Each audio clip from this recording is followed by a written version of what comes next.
Ang Department of Health, DOH, nagpaalala sa publiko sa mga sakit na maaring maranasan ngayong mainit ang panahon. Samantala, ilang lugar na sa Region 3 ang inilagay sa Danger Heat Index habang nag-anunsyo na rin ng class suspension at blended learning ang ilang paaralan sa Metro Manila. May balitang pambansa si Bien Manalo ng PTV. Nagpaalala ang Health Department sa publiko laban sa mga sakit na may kaugnayan sa matinding init ng panahon. Ito'y matapos i-anunsyo ng Philippine Atmospheric Geophysical and Astronomical Services Administration o PAGASA na posibleng pumalo sa 46 degrees Celsius ang temperatura sa Metro Manila ngayong araw hanggang bukas. Sa forecast ng PAGASA, inilagay na sa Danger Heat Index ang ilang lugar sa Region 3, kabilang ang Pampanga, Nueva Ecija, Bataan at Olongapo City. Dahil dito, ilang eskwelahan na rin sa Kalakhang, Maynila ang nag-anunsyo ng blended learning at class suspension.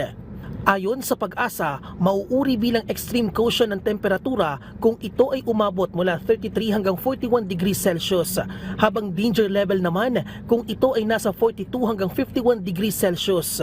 Ang mga ganitong temperatura ay maaaring humantong sa heat cramps o pamumulikat, heat exhaustion o pagkahapo na may mga sintomas tulad ng pagkapagod, pagkahilo, sakit ng ulo at pagsusuka, at ang nakamamatay na heat stroke.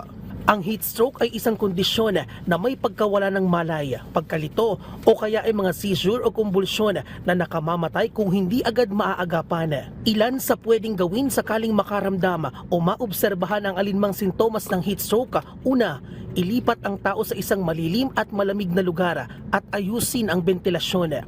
Tanggalin ang panlabas na damit ng tao at maglagay ng malamig na compress, ice pack, malamig na tubig o malamig na basang tela sa balata, lalo na sa bandang ulo, mukha, leeg, kilikili, pulso, bukong-bukong at singit. Payuhan ng publiko na regular na subaybayan ang mga ulat mula sa PAGASA at gumawa ng mga hakbang para makaiwas laban sa sakit na ito, kabilang ang pag-inom ng maraming tubig, pag-iwas sa iced tea, soda, kape o mga inuming may alkohol, at paglimita sa oras na ginugugol sa labas sa pagitan ng 10 a.m. hanggang 4 p.m.